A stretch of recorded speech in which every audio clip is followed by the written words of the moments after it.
Olá, hoje nós estamos começando aqui um novo quadro no programa, que é o Robson Araújo Responde, aonde eu vou estar respondendo dúvidas que vocês postarem aqui na área de comentários deste vídeo, tá certo? Então, toda quinta-feira eu vou estar publicando uma série de vídeos. Então, toda quinta-feira, 8 horas da manhã, a gente vai publicar um vídeo respondendo a dúvidas. Tá? E vocês que acompanham o nosso trabalho, postarem aqui na área de comentários. Tá? Então, se você quiser ver a sua pergunta, a sua dúvida sendo respondida nas quintas-feiras, é simples.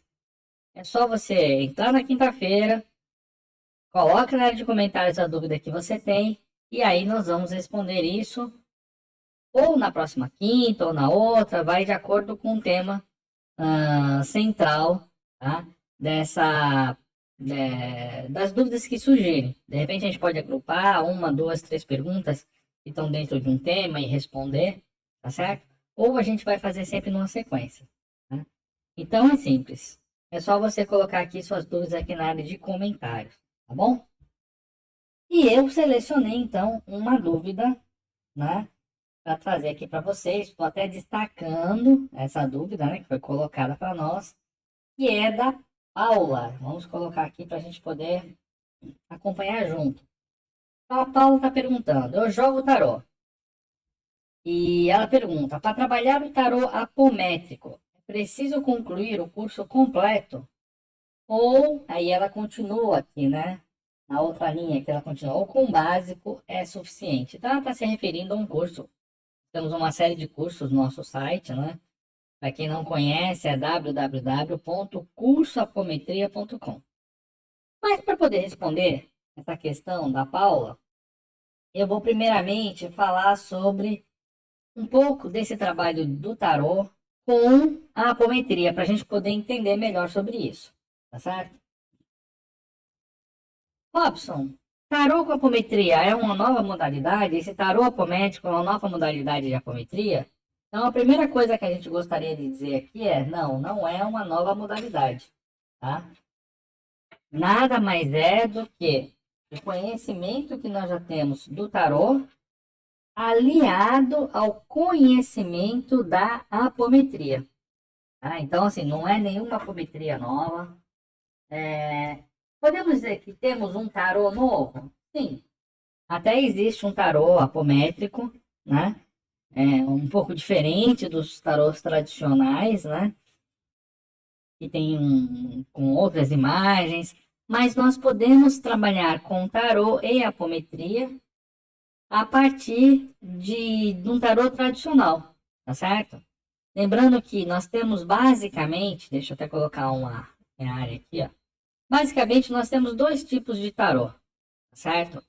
Um que é um modelo bastante conhecido e baseado no modelo de Marselha, né? É um modelo de 78 cartas, tá certo? Aonde nós temos os arcanos maiores, tá? Os arcanos maiores e os arcanos menores, tá? Vou colocar aqui de menores e aqui de maiores, tá? Então, esse aqui é um modelo de tarô. E o segundo modelo de tarô, que foi para vocês, nós temos dois, são dois tarôs básicos, é o tarô cigano ou baralho cigano, tá certo? E ele é um pouco diferente em relação às cartas do tarô tradicional, tá certo? São 36 cartas no total, né? Deixa eu até colocar aqui para a gente ter essa referência, né? São 36 cartas e elas diferem um pouco obviamente, difere bastante, aliás, do tarô tradicional, que é o mais conhecido, que é o tarô de Marselha. Nós temos dentro desse tarô aqui, né, de 78 cartas, que é o mais conhecido, que é o tarô de Marselha, nós temos vários modelos de tarô, tá certo? Temos vários modelos de tarô. Então, basicamente, a gente vai encontrar as mesmas cartas, né? Vai encontrar a papisa, vai encontrar o papa, vai encontrar o enforcado, mas muitas vezes com desenhos diferentes e alguns simbolismos a mais, tá certo? Mas basicamente são 78 cartas e muitas, né, dentre muitos dos tarôs baseados nesse modelo de Marselha, a gente vai ver poucas diferenciações. Às vezes a gente vai ver algumas cartas com alguns símbolos. Então você vai ver lá no tarô intuitivo, que é um modelo baseado nesse modelo de Marseille, de 78 cartas, você vai ver ali algumas características vamos dizer assim, no desenho, né? E é diferente do tarô de Marselha, que é diferente no tarô do Waite, e que é diferente em outros tarôs baseados nesse modelo de Marselha. Mas são 78 cartas. Basicamente, você vai ver os mesmos, principalmente quando a gente fala dos arcanos maiores, né? Você vai ver as mesmas cartas. Torre, vai ver a papisa, vai ver o papa, vai ver o, a roda da fortuna, enfim. Você vai ver todas as cartas, mas com algumas diferenciações em termos de desenho, do designer, né? E aí, em cada uma delas, por exemplo, o baralho Tote, né? Então, em cada uma delas, você vai ver aí alguns símbolos a mais que podem acrescentar uma visão, um significado a mais em relação à carta, né? Já o tarô cigano ou baralho cigano, ele basicamente você vai ter poucas diferenciações. Na verdade, o que vai mudar é muito mais a qualidade da carta, né? Mas você não vê símbolos a mais. Ele já é um tarô, até porque ele é um tarô mais moderno, mais recente. Ele sofreu pouca influência, né? Basicamente, o que a gente vê de um tarô cigano para outro tarô cigano tem muito mais a ver com o design da própria carta em si, a qualidade da carta, né? A qualidade dos elementos que são utilizados. Mas você vai ter aí uma pequena diferença em relação ao tarô que se usa, principalmente na Europa, do tarô que se usa no Brasil. Então, uma ou outra carta, como mensageiro, ou a própria, o símbolo, né, da sorte, que você vai ver algumas diferenciações, ou na leitura, ou mesmo em como essa carta vai ser impressa, certo? Mas tirando essa diferença, que é pequena, né, então só em algumas cartas, e você vai ver essa diferença do que se faz no Brasil do que se faz na Europa, certo? Mas fora isso, você vai ter os mesmos significados, né? E aí o que acontece? Todas essas cartas, elas dentro da apometria, obviamente que a gente consegue identificar, né? Foi um trabalho, inclusive, algo que foi orientado espiritualmente, né? A gente consegue perceber os corpos espirituais, problemas espirituais, né? Questões de obsessão, de autoobsessão, nas mesmas cartas, utilizando as mesmas cartas, principalmente quando a gente fala das 78 cartas, né? É onde, até pela quantidade de cartas que são maiores, a gente consegue ter um elenco muito maior para avaliação. Então, isso acaba enriquecendo, né, a leitura. Diferente das cartas ciganas, que é possível, sim, fazer um trabalho de tarô com cartas ciganas com apometria, e aliás, um trabalho excelente, porque são cartas que traduzem muito o nosso dia a dia, né?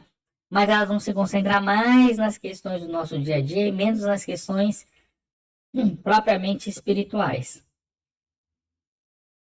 relacionadas aos corpos espirituais, certo? Mas ainda assim a gente consegue extrair aí bastante base.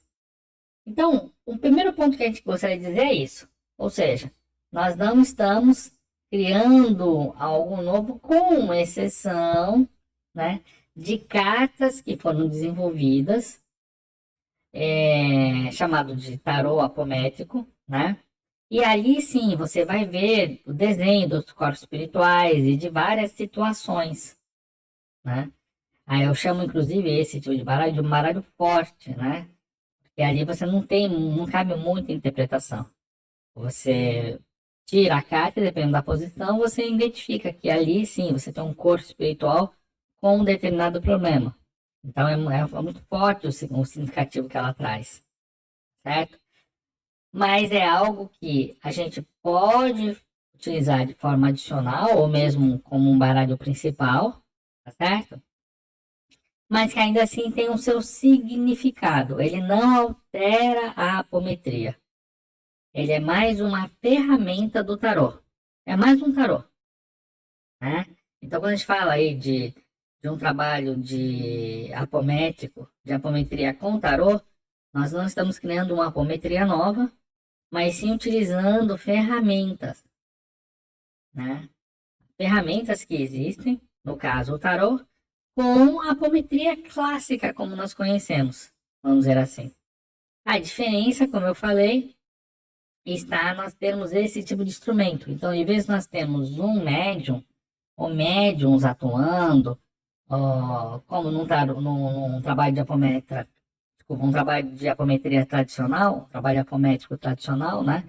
Normalmente você vai ter médios, você vai ter pessoas sensitivas, ou mesmo um trabalho de apometria clínica. Então, você não se utiliza desses elementos, né? Nem o apometra clínico, nem o paciente, né, que está sendo atendido, precisam ter mediunidade, nem se envolve mediunidade no trabalho.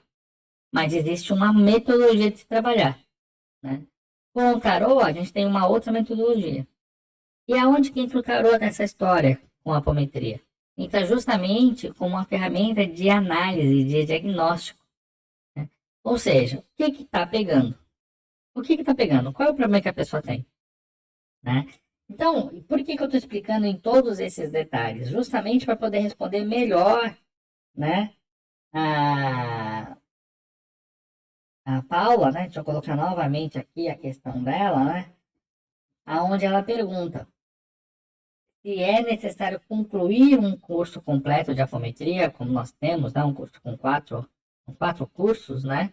Englobado dentro desse programa, o chamado curso básico, são os fundamentos, o curso intermediário, que é a prática da apometria, um curso mais avançado, focado no trabalho terapêutico, né? Na apometria um para um, né? E na sua continuidade, no seu aperfeiçoamento desse trabalho. Então é necessário entender tudo isso para começar a auxiliar a si mesmo ou ao próximo com o tarô com a apometria. Essa que é a grande questão que a Paula nos traz. E a resposta é não, não é necessário, Paula. Tá? Nós consideramos que o curso básico, ou chamado curso Fundamentos, ele é super importante. Por quê? Porque ali você vai ter todo um entendimento, que eu vou chamar um entendimento do mundo espiritual, né? Do mundo espiritual que nos cerca. E inclui, né, todas as situações como obsessão, pseudo-obsessão, auto-obsessão, vou pôr auto-obsessão, certo? Magia negra e etc, tá? Vamos voltar aqui, ó. Magia, o estudo dos próprios corpos espirituais, da nossa estrutura, né? Então, vou por aqui, ó, corpos espirituais, a nossa estrutura espiritual, as leis apométricas, né? As técnicas, a gente aprende que todas as técnicas, ou as principais técnicas de apometria. Então, eu basicamente, quando eu comecei o trabalho de apometria, eu comecei apenas estudando tudo isso, né? Hoje a gente tem um curso chamado curso prático e até um curso avançado, ou seja, temos aí cursos na linha intermediária e avançada, e de intermediário não tem nada de intermediário, ele é bem avançado, mas enfim, é como a gente denominou, né? Tudo isso veio através da nossa experiência da prática da apometria, né? Então, o Robson aqui, por exemplo, não fez curso intermediário, não fez curso avançado de apometria. Só tinha um curso. Era o curso básico, é o curso de fundamentos. É tudo que você precisa aprender, são os fundamentos, é a fundação, né? Então, sabendo essa fundação, você consegue desenvolver um trabalho apométrico e muito mais. Nós conseguimos enriquecer a análise do que está sendo visto ali nas cartas, né? Porque nos trabalhos tradicionais de apometria, desculpa, nos trabalhos tradicionais de tarô, muitas vezes, né, o tarólogo ele fica circunscrito às questões que ele está vendo ali nas cartas, mas sobre o ponto de vista material. Ó, a empresa pode te contratar, ó, a empresa pode te demitir, ó, pode surgir uma oportunidade para você. Essas questões, elas são vistas também por nós, né? Nós aprendemos como visualizar essas situações sem ser necessário ser médium, sem ser necessário que a gente tenha qualquer tipo de evidência, certo? A gente aprende como qualquer pessoa pode se desenvolver e passar a ler as cartas, né? Só que quando nós temos um conhecimento da apometria, como eu falei, além da gente olhar para aquele simbolismo e entendermos outros significados, né? Olha, quando tem essa carta aqui, por exemplo, nós temos algo relacionado a toda uma questão de orgulho, de vaidade. Nós temos questões relacionadas ao corpo mental superior. A gente tem questões ali que apesar de estar trazendo informações do mundo material, né? De responder até uma questão material, posso ser promovido, posso ser despedido, né? Vamos dizer assim, ele vai trazer a visão espiritual do assunto, né? E por que é importante a gente ter a visão espiritual do assunto, mesmo ele sendo um assunto material? Porque o espírito precede a matéria. Tudo primeiro acontece no plano espiritual. É mais ou menos assim, você primeiro é demitido do plano espiritual, ou você alçado a uma nova posição no mundo espiritual. Só depois se manifesta no mundo físico. Então, quando a gente começa a entender isso, e temos as cartas como um elemento para fazer esse tipo de leitura, a gente consegue orientar melhor a pessoa, né? Porque se eu chegar para ela e falar assim, olha, você pode ser demitida, o que ela vai fazer? Procurar trabalhar melhor? Né? Começar a iniciar currículo? Enviar, né? Então, às vezes, a situação ela fica muito no campo material da ação, quando na verdade, às vezes, as questões, às vezes não, sempre as questões estão no campo espiritual. Só depois que se manifesta no mundo espiritual é que surge no mundo físico, né? E aí você tem não só, né, essa própria metodologia, como enriquece essa visão, como a gente já consegue ajudar o próximo, seja na orientação, ou seja aplicando comandos apométricos, certo? Agora é claro que você fazer um curso completo, você vai aprender a enriquecer principalmente, né, como que você pode colocar a apometria em prática, os vários comandos existentes, etc. Mas nada impede que você faça a mesma coisa a partir do curso básico, porque ali a gente já aprende, né, as chaves, vamos dizer assim, para colocar a apometria em prática, né? Agora, qual escolher então? Devo começar um curso mais completo? Devo fazer um curso mais focado? Se você pode fazer o curso completo, sempre é interessante, obviamente, porque você vai aprender mais, você vai poder ajudar mais, né? Mas às vezes a gente pode não estar naquele melhor período financeiro nosso. E a gente gostaria de iniciar, de repente, um curso menor, com menos carga, mas mais focado. É possível? Totalmente possível, né? Principalmente porque se o empreendimento for um empreendimento financeiro, às vezes a pessoa se matricular num curso mais completo, ela pode iniciar, obter os benefícios e depois se aprimorar, como acontece com qualquer outra situação de nossa vida, tá? Então, eu quis responder essa pergunta de uma forma mais completa para você ver que mesmo no curso, que a gente chama de curso de básico, curso fundamentos, a gente vai aprender tudo isso que eu citei aqui na lousa e muito mais, né? que vai dar uma visão muito clara e já vai propiciar que você se autoajude ou ajude a outra pessoa. E aí, é claro que é natural que a gente vai sempre se aperfeiçoando, né? E aí nós temos, então, essas continuidades, esses cursos de continuidade como instrumentos é, de ajuda, né, ao próximo, né, que enriquece o trabalho. Bom, bom, vamos trazer aqui uma nova questão, então, deixa eu selecionar aqui.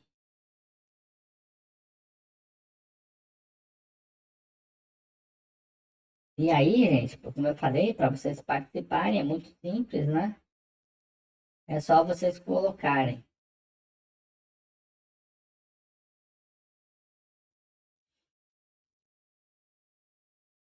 Aqui nós vamos selecionar mais uma dúvida. Eu vou passar para vocês aqui, ó.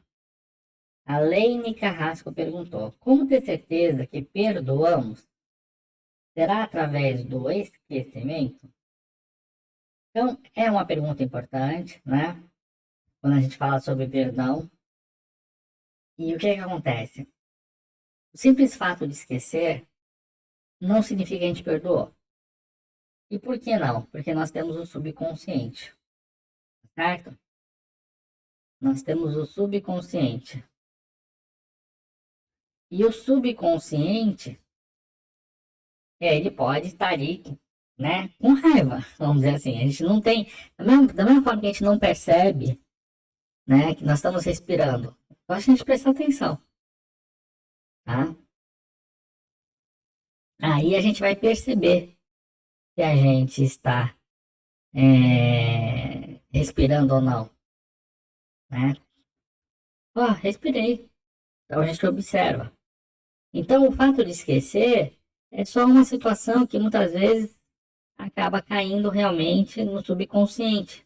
Por mais que a gente queira perdoar, né, vai chegar uma hora que a gente pode até deixar de fazer uma oração ou deixar de pensar, simplesmente porque isso está no nosso subconsciente.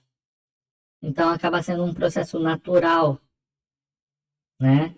Essa passagem de uma situação consciente para uma situação inconsciente da nossa parte. Mas não quer dizer não estar consciente que nós perdoamos.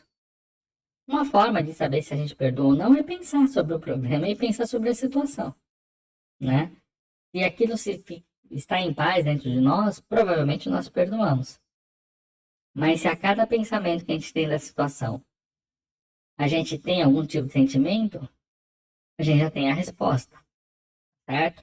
Mas sim, a sua pergunta é interessante. Pode acontecer de realmente a pessoa não ter consciência se perdoou ou não, né? Aquele sentimento parece que está de uma certa forma camuflado, escondido, né? Mas ele pode vir à tona, justamente por não ter sido trabalhado de forma adequada, né? E quando a gente não perdoa, aquela situação ela vem até nós, ela virá até nós, de um jeito ou de outro, pode se manifestar até como doenças, né? Então, a pergunta é bastante pertinente, não tem uma resposta tão objetiva como a gente queria, porque a gente está entrando num campo bastante subjetivo, que é o nosso inconsciente. Mas uma forma é quando você mentaliza a pessoa que sensação você sente, certo? É por aí que a gente consegue perceber mais ou menos sobre essa situação, tá bom? Deixa eu ver se nós temos mais alguma outra pergunta, antes de nós encerrarmos aqui.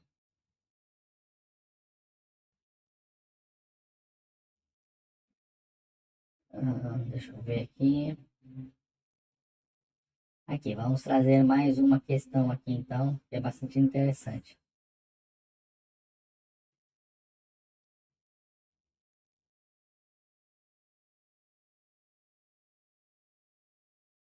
E basicamente há quase duas perguntas aí em destaque, né? Da HM, né? HM pergunta, deixa eu ver se consigo enquadrar as duas questões aqui.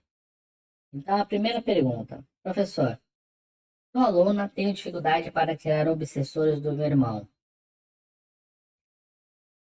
Olha, Hélia, né? Até você colocou seu nome aqui. Hélia, o negócio é o seguinte. O que nós fazemos, né, dentro da apometria é o encaminhamento do espírito.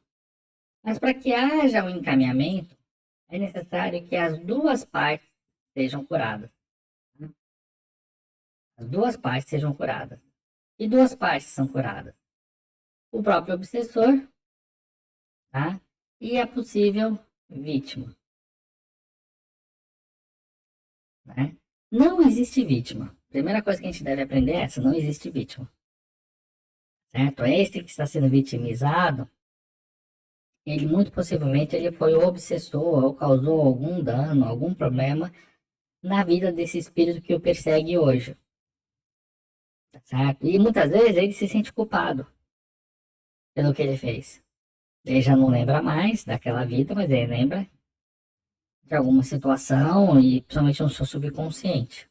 Ele pode se sentir envergonhado, ele pode se sentir rejeitado pela família. São vários sentimentos que ele pode ter sem que seja verdadeiro. Tá?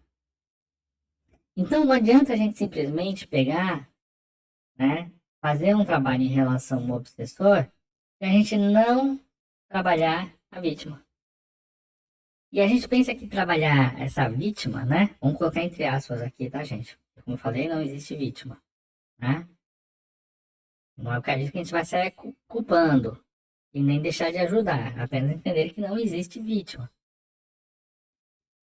Se eu simplesmente chegar para o obsessor, tratá-lo e encaminhá-lo, é uma questão de um outro obsessor se aproveitar, né? Desse parente, dessa situação, daquele que o parente vibra e se aproximar, tá certo? Por quê? Porque ele não foi tratado, né? Então existe um elo de ligação. Então a melhor forma de nós encaminharmos um obsessor é sempre tratando ambos, tanto o obsessor quanto a possível vítima. Né? Quem é nossos alunos, né, nossos cursos, sabe que primeiro nós trabalhamos o exterior, que é justamente o encaminhamento desse espírito, né? E depois nós trabalhamos o interior, que é o burilamento dessa alma. Tá? Aí sim, quando você trata os dois, não tem match, né? Vamos pegar uma linguagem dos jovens aí. Não tem match, certo? Porque se eu ficar brigando com alguém, brigando, a pessoa nem olhar pra mim, tipo, não tá nem aí, não tá. Eu me canso e vou embora, né? Então a outra parte que vai estar recebendo a apometria, ela é tão importante no processo quanto aquele, né? Que de repente está se mostrando ativo e está se mostrando como obsessor. Né? Não é raro a gente encontrar espíritos que estão por trás se auto-obsediando. Né? Como funciona isso? Ele se auto-obsedia de forma indireta, inclusive. Né? Então aqui está o indivíduo encarnado, né? E às vezes você tem até um espírito, vamos colocar em vermelho aqui, vai. Você tem até o espírito aqui. Opa, não entrou o vermelho? Parece que não. Deixa eu voltar aqui para entrar então. Você tem aqui o próprio espírito. Só que o que a gente não percebe, porque é muito diferente daquilo que a gente compreende, é que nós podemos estar por trás aqui, ó, induzindo esse espírito a nos atacar. Isso acontece, Robson? Acontece. Né? Dentro do campo da autoobsessão, é só uma forma de autoobsessão. Né? Então, o importante não é só tratar aquele que está sendo encaminhado, mas também tratar o familiar. Certo? Aí, quando você fizer isso, você vai ver que você vai ter efetividade. Certo? Vamos ver se nós temos mais alguma questão aqui. Aqui ela pergunta, né, quando que eu vou para Portugal. Deixa eu até colocar aqui na lousa aqui, ó. Pergunta que você nos fez, né? Mas o que acontece? Nesse momento a gente está bastante focado, né, no curso aqui, em transmitir ele com o memória de pessoas. Então ainda não temos nenhuma ideia, né? Hoje nós estamos cogitando sobre isso, tá bom? Mas se fizermos, vocês vão ficar sabendo, obviamente.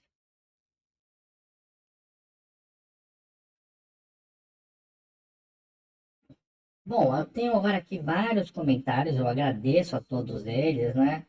São alunos agradecendo pelos conselhos, curso, o Ney falando que o curso é bastante completo, ele já está no final do curso intermediário. Inclusive, eu vou destacar essa pergunta do Ney, porque o Ney ele pergunta, acho que não vai aparecer aqui, que ela está um pouquinho mais para baixo, mas eu vou falar para vocês aqui, né? Deixa eu só mudar a tela aqui. O Ney está perguntando sobre o trabalho à distância, né? Porque o que acontece? A apometria ela é feita de forma presencial. E por que a apometria é feita de forma presencial? A gente precisa entender isso, né? Por que a apometria é feita de forma presencial? Porque nós abrimos campos, tá? Que campos são esses? São campos espirituais. E esses campos espirituais, eles estão situados em diversas faixas, né? No umbral, né? Em faixas paralelas, né? Dentro de cidades espirituais. Então, são várias e várias faixas, né? Que são abertas de forma simultânea para se ajudar uma pessoa. Se essa pessoa que está sendo ajudada, ela tiver sensibilidade, ela poderá, quando for aberta a frequência dela, ver um desses locais. Ela vê. Olha, ela pode inclusive ver um umbral, por exemplo. Ela pode se ver presa no umbral, que é uma faculdade dela, né?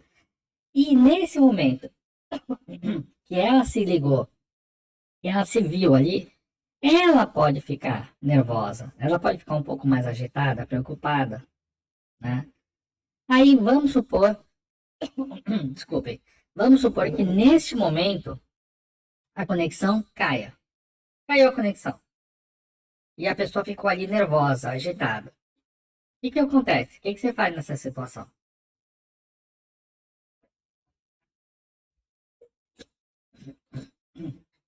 Então, quem faz um trabalho online está contando com a sorte de que isso não aconteça. Nós vamos ter aí, talvez, 0,3% de casos onde isso pode acontecer, né? Então, se eu vou pegar aí 100 pessoas que eu venho atender online, uma por semana, pode ser que, né, 100 pessoas não dá nenhum, né? Não chego a um. Talvez, para que eu possa estar próximo de um, eu tenho que estar em atender 300 pessoas. Que se eu atender 300 pessoas, eu vou chegar no 0,9. Espero que você esteja me acompanhando. E 300 pessoas é bastante gente, até mesmo para um grupo. Um grupo de apômetras, atender 300 pessoas é um número grande. É possível, né? Ou às vezes um grupo atende mais gente, bem mais pessoas do que uma pessoa sozinha, né? Então, pode-se dizer que o risco ele é pequeno? Estatisticamente falando, ele é pequeno, mas ele existe. E o que eu não posso fazer é loteria com o meu cliente. Não posso fazer loteria. Pelo menos é assim que a espiritualidade que assiste esse trabalho do curso da apometria faz. Eles são responsáveis, né? E eles sabem que isso pode acontecer. Isso tem um nome, se chama efeito arraste. Nós aprendemos sobre isso no curso. Aprendemos em dois momentos, no curso de fundamentos e depois no curso intermediário prático. Nós voltamos novamente, né? E o efeito arraste, ele é bastante incômodo. Uma forma de a gente sentir um pouco que é o efeito arraste é quando a gente acorda e não consegue mexer o corpo. Não deixa de ser um efeito arraste isso. Por quê? Porque nesse momento o nosso perispírito ele está afastado do corpo físico né? A gente tenta mexer o corpo e não consegue. E a gente fica ali todo agitado. Muitas pessoas passam por isso. Porque a gente dorme todos os dias, né? Então, em algum momento, isso já, de repente, já aconteceu com você ou você sabe de alguém. A gente não faz apometria todo dia, né?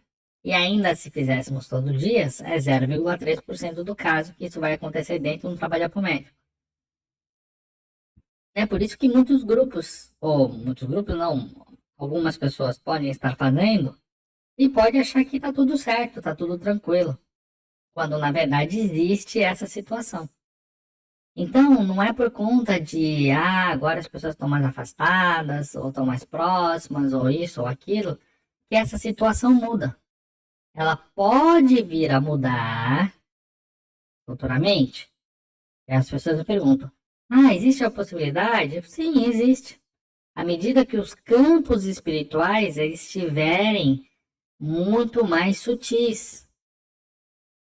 O que nós estamos longe disso ainda, né? Porque se eu tenho umbral, aliás, assim, na era da regeneração nós não teremos umbral e nós estamos caminhando para isso. Nós vamos entrar oficialmente na era de regeneração a partir do ano 50, de 2050, né? Então, quando nós chegamos nessa era da regeneração, que também não é só uma data, mas tem todo aí várias e várias vidas, mas quando nós chegarmos aí, provavelmente já não haverá mais umbral, né? Então vou ter uma carga espiritual mais leve, ao ponto de poder fazer alguns trabalhos espirituais, né? Nesse tipo de situação, numa rua, por exemplo, né? E por que disso? Porque a gente vai estar com menos pessoas vibrando negativamente em relação àquilo, ou imaginando coisas ruins, porque achando que aquilo não é de Deus, né?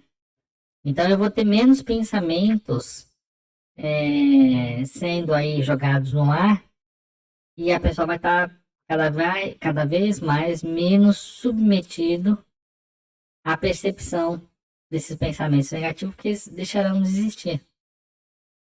Então pode ser que lá no futuro, a gente é tão futuro que até hoje a espiritualidade nem pensa em dar uma data, né? Nem pensa em dar uma data. Agora eu te pergunto, não é responsável por parte da espiritualidade?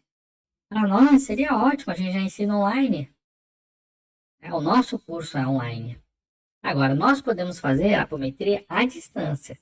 E a apometria à distância é diferente da apometria online, certo? Então, a apometria à distância, ela é feita desde o tempo do início da apometria. Então, à distância é uma coisa que é diferente, né? Eu até vou fazer diferente aqui, vou fazer um sinal de diferente mesmo. É diferente da apometria. Às vezes aqui para arriscar não é tão fácil. Vamos lá. É diferente da apometria online, tá certo? Porque online é como eu falei, a pessoa está conectada, né? E essa conexão, a apometria, gente, gera muita força. Então nós estamos gerando uma força de conexão dessa pessoa com um campo. E aí, como eu falei, ela pode ver alguma coisa e se assustar. E isso não é bom, não vai morrer. Vai morrer a pessoa? Se ela tiver um efeito arraste? Não, não vai morrer. O espírito dela não vai desdobrar. Mas isso vai causar incômodos a ela, né? Já a apometria à distância, eu posso até fazer uma conversa com a pessoa, um diagnóstico, uma avaliação online, mas na hora que eu estiver aplicando a apometria, a pessoa está no seu cantinho, de repente até deitada mesmo, rezando, orando, né?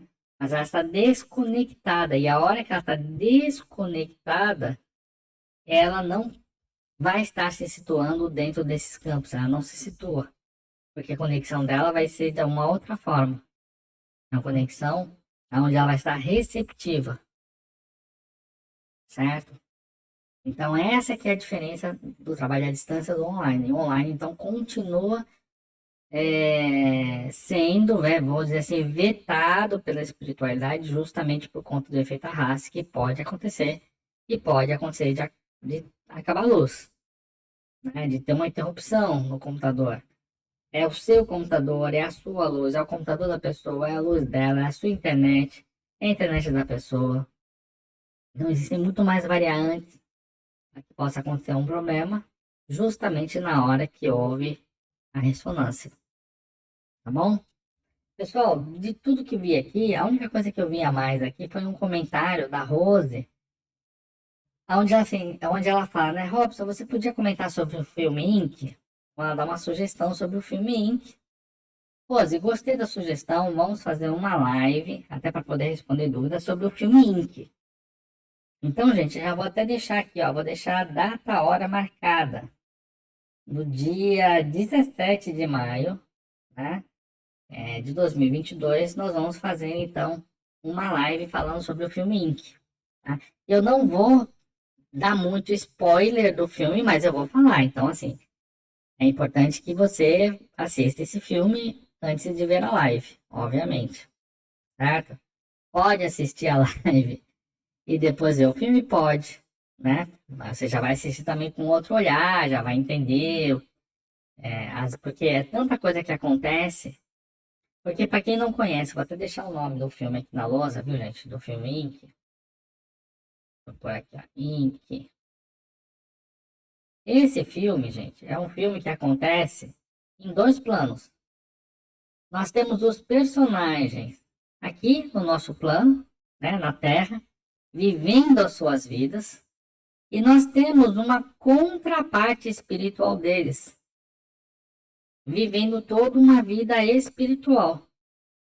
E é justamente isso que acontece na apometria. E nós vemos isso. Não é que acontece, que a apometria constata. A apometria não cria nada, ela só constata, né?